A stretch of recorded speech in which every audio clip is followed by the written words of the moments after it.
నమస్తే. ఈరోజు మన స్టూడియోలో ప్రముఖ తంత్ర జ్యోతిష్యులు జ్యోతిషరత్న జ్యోతిష సామ్రాట్ చింతా రూప్మాన్ గౌరవ్ గారు మనతో ఉన్నారు. గురువుగారితో మాట్లాడదాం. నమస్కారం గురుగారు. మాతృదేవోభవ, పితృదేవోభవ, ఆచార్య దేవోభవ. ఓం నమో మాందేశ్వరాయ నమః.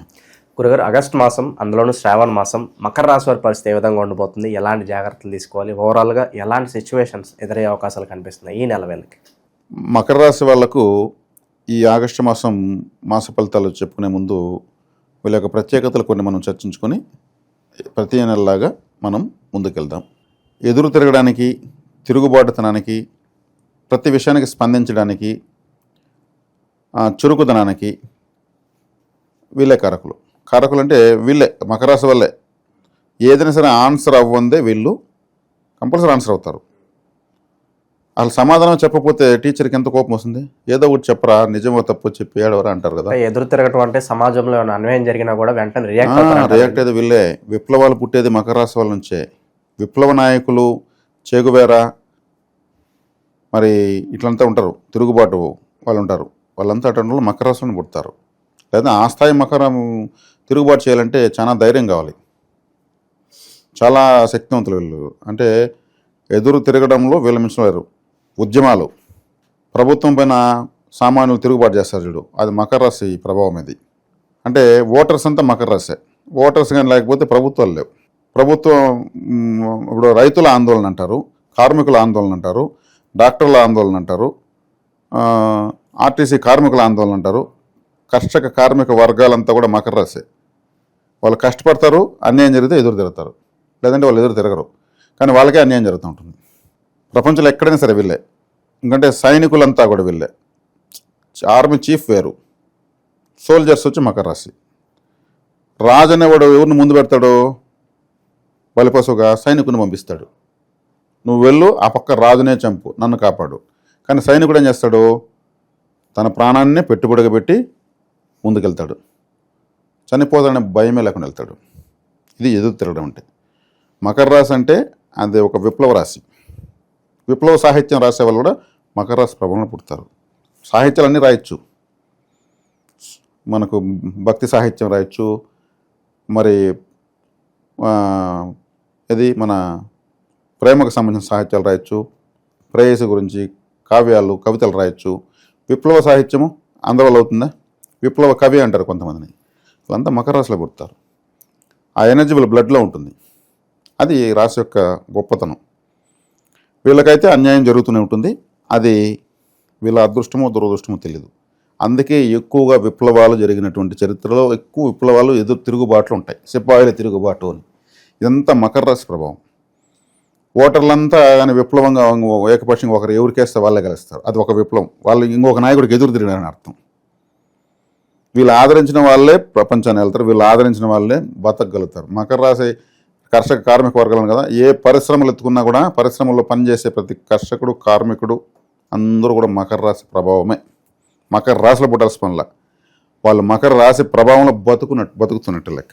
చాలా గొప్ప రాశి ఇది. వీళ్ళు లేకపోతే ప్రపంచం లేదని చెప్పొచ్చు. వీళ్లకు ఈ మధ్యకాలంలో వీళ్ళ జీవితంతో వీళ్ళు పోరాడారు ఏలినాటి శని ప్రభావంతో.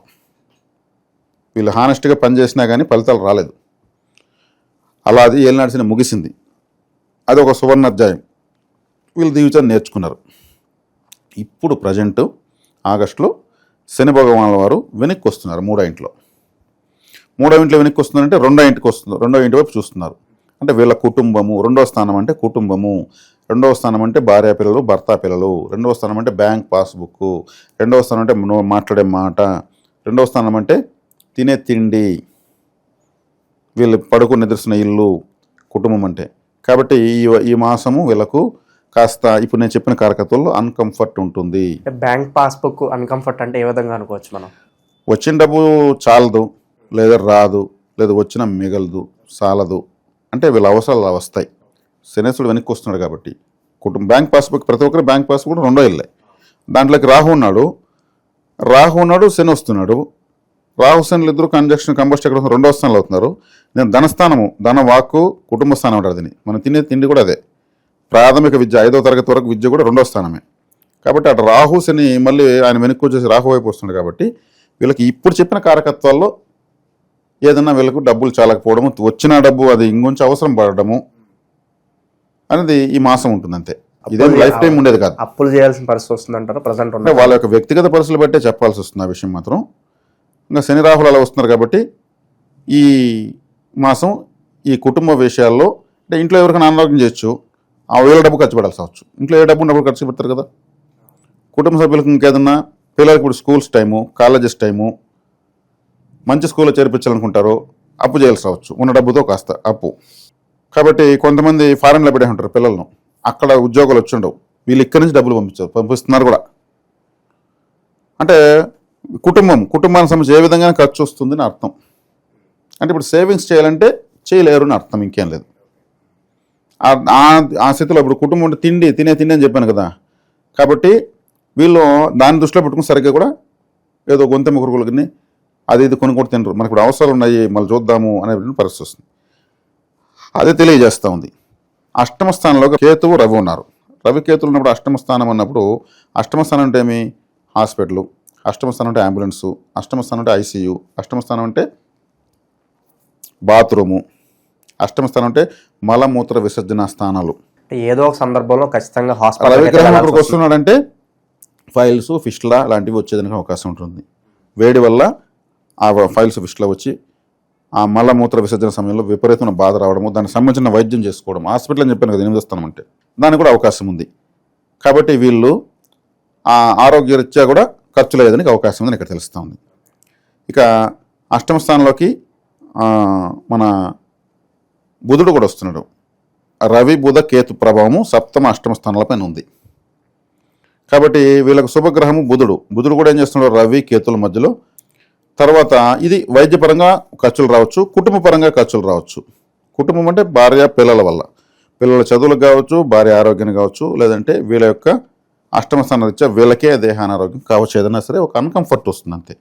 ఇది నెల మాస ఫలితం మాత్రమే. కానీ ఇక్కడ ఏదొచ్చినా వీళ్ళు ఎదుర్కొనేస్తారు, అదొకటి ఉంది. మళ్ళీ వీళ్ళ మొండితనం ఉంది, వీళ్ళ రక్తంలో ఆ శక్తి ఉంది మకర రాశి వాళ్ళకు. కాబట్టి ఇంకా సప్తమంలో శుక్రుడు ఉన్నాడు, ఇది చాలా ప్లస్ పాయింట్. శుక్రుడు సప్తమంలో ఉండడము అన్నిటికన్నా హైలైట్. శుక్రుడు ఆయన అంత తెలివైనడు, ఎంత తెలివైనడు అంత తెలివైనడు, ఆయన ఎంత మొండి అంటే అంత మొండి. ఆయన అసాధ్యాలను సుసాధ్యం చేసేటువంటి గ్రహం అనమాట. కాబట్టి ఎన్ని వచ్చినా తట్టుకొని నిలబడగలిగేది మకర రాశి వాళ్ళు. ఏమి వచ్చినా సరే దేనికి భయపడాల్సిన అవసరం లేదు. అసలు వస్తే కూడా జనరల్గా దీనికి పోయి భయం ఎన్నో చూసాం. దాంతో పోలిసి ఇదేంది, బ్యాడ్ టైం ఉన్నా కూడా త్వరలో మనకి మంచి రోజులు వస్తాయి, స్టార్ట్ అవుతాయి. అసలు ఇక్కడ బ్యాడ్ టైం అని చెప్పి లెక్క చేయరు. శుక్రుడు ఉన్నాడు అక్కడ, శుక్రుడు సచ్చినాడు బతికిచ్చేసినాడు. తెలుసా మీకు? రాక్షసులు చంపుతామంటే ఆయన మృత్సంజను బతికిస్తూ వచ్చాడు. శుక్రుడు అనుకూలంగా ఉన్నటువంటి జాతకులు ఏట్లో కొట్టుకోపోయినా సరే బతికి బయటపడతారు. కృత సంజీవిని యోగము అని అంటారు దాన్ని. ఈ మధ్యనే ఒక ఫ్లైట్ యాక్సిడెంట్లో ఒకే వ్యక్తి బతికాడు. శుక్రుడు మృత సంజీవిని యోగం అతని జాతకంలో ఉంది. అతను ఎమర్జెన్సీ డోర్ కాడ కూర్చోబెట్టాడు శుక్రుడు. అతనికి ధైర్యం ఉంది, వచ్చేసాడు. మృత సంజీవిని యోగం అలా ఉంటుంది. కాబట్టి శుక్రుడు వీళ్ళకి 7వ ఇంట్లో ఉన్నాడు. నేను చెప్పిందంతా వినేదానికి మనకు వస్తుంది అంతే, వీళ్ళకి ఏది పనిచేయదు. ప్రధాన శుభగ్రహము దశమ పంచమాధిపతి, కేంద్ర కోణాధిపతి, లగ్నాన్ని రాశిని చూస్తున్నాడు. కాబట్టి వచ్చినప్పుడు క్యారీ కూడా చేయరు, మళ్ళీ వెంటనే పుంజుకునేస్తారు. కాబట్టి గురువు 6వ ఇంట్లో ఉన్నాడు.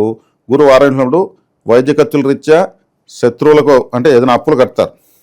అప్పులు కట్టేది బలం ఎక్కువ ఉంది, కట్టేస్తారు, తీర్చేస్తారు. అదేవిధంగా శత్రువులను కూడా కూల్ చేసేస్తారు.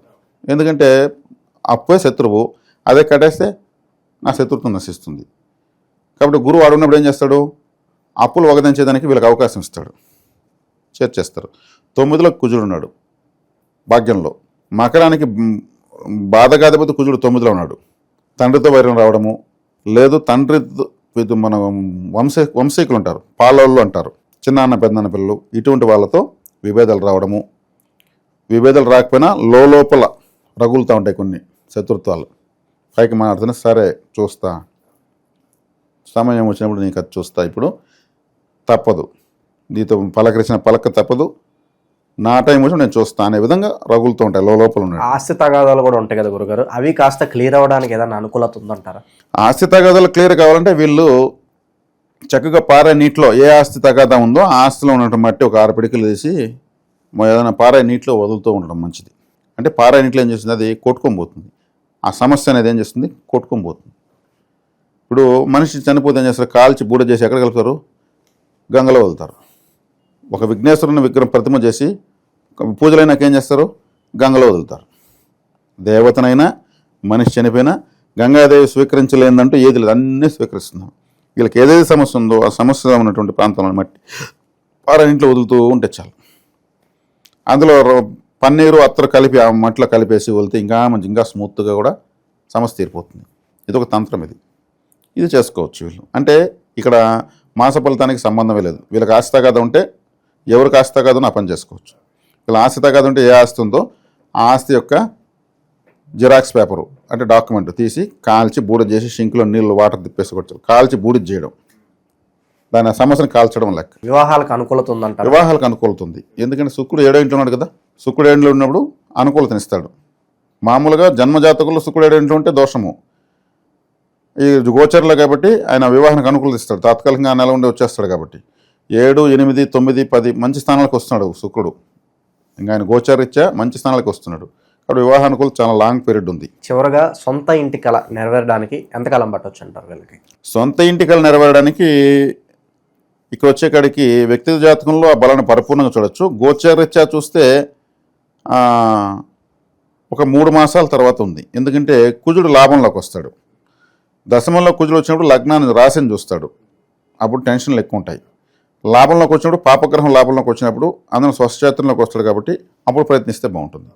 ఇక విశేషంగా ఈ నెల ఎలాంటి పరిహారాధన దైవారాధన చేస్తే బాగుంటుందంటారు వీళ్ళు? విశేషంగా వీళ్ళకి యోగించాలంటే శుక్రుడు సప్తమంలో ఉన్నాడు కాబట్టి శుక్ర బలాన్ని పెంచుకోవడం మంచిది. ఆయన అన్ని సంపూర్ణంగా ఆయన వైట్ వాష్ చేసేస్తాడు సమస్యలు ఉంటుంది కాబట్టి.